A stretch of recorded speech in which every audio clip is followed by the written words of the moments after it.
Hi, I'm Ezra, and this is my first model.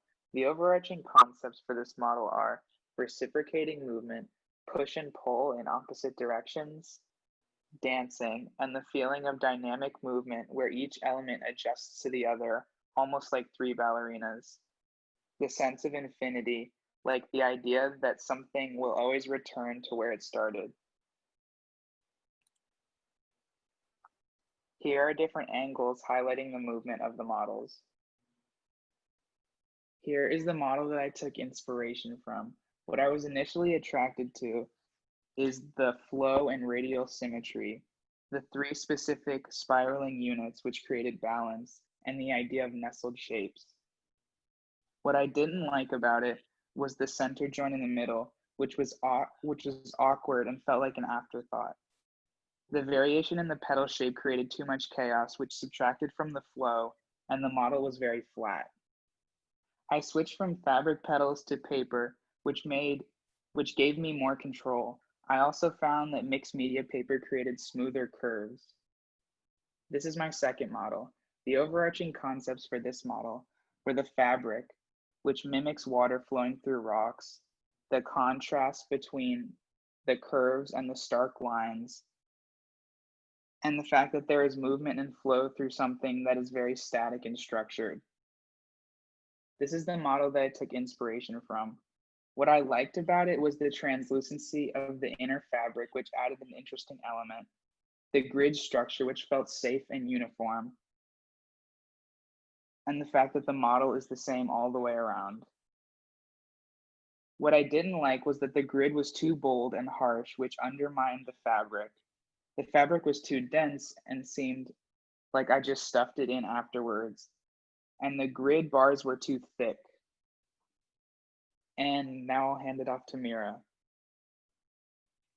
Hey, I'm Ramirez Valentino, a first-year architecture student, and this is the first model I selected. I chose this model because I believe the story behind it is very interesting. My concept is that the top layer mimics the leaves and branches on the tree, getting broader as they move downwards. The bottom simple layer mimics the roots of a tree. All the layers combined together emphasize the trunk of the tree itself. I wanted to include the model phases, as you can see on the right how my model went from boring to extravagant by adding just a bit of detail each time. I first burned edges and I didn't think that it was significant enough, so I cut out leaf patterns in the next series. I then thought that had too much negative space involved, so I decided to cut out half of the amount of leaves and indent the other half. This model represents rhythm, which is seen within the pattern cut and carved out of the pieces. Balance and contrast are located on either side of the vertical line. Gradient can be seen by the way the light plays on the model. This is the second model I chose, which is my favorite. I like that from just two economic triangles, you can envision an entire mountain range. You can find proportion between the two triangles by themselves or the cutouts in the bigger triangles. The cutouts also show gestalt as your brain starts to fill in the surface area and create the depth of the mountain range without actually seeing it. All right, I'm going to pass it off to Angelina. Hi, I'm Angelina Ramirez, a first-year student in architecture. This model is one that I created for Series 6. I'm really pleased with the results and how the model somewhat resembles a crown or a rays of the sun. The bold crown-like lines create an experience for the viewer that carries with it a sense of power, strength, and even confidence. This especially put it above all my other models. From a side profile, it's noticeable that there is contrast between the solid form of the paper that's scored and the chaos of the lines that are protruding from it. Contrast is also present when discussing shape versus void. Especially because there's a black background, we can see the dramatic difference between the large void in the middle and the lines and shapes that surround it. The many thin lines that protrude from the center of the model cause a rhythm in the model in which causes the viewer's eye to bounce back and forth from the void in the middle in a circular motion. The model is thoroughly balanced due to the symmetry that we experience from the front and top perspectives. This model originally generated from experimenting with materials and scoring and cutting during Series 3, and then I continued with it for Series 5 and 6. On the left is my model from Series 5, which is the original concept of the crown. For the final series, I used longer strips of paper and cut them into skinnier strips to exaggerate the model and make it more sharp and compelling. Here's my second model. This one's actually from Series 4.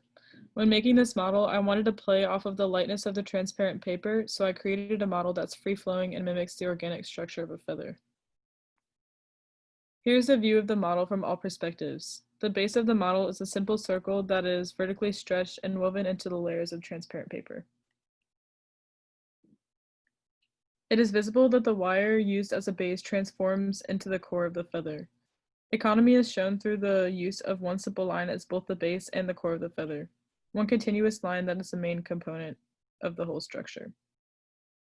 The way that the wire is spiraling up from the surface allows the eye to follow a circulating pattern from the surface to the tip of the feather.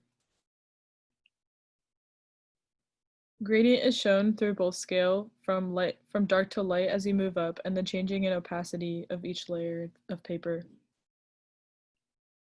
Some techniques I used to create this model effectively was organically laminating the paper and cutting slits into the center to weave the wire through the paper as seen on the left.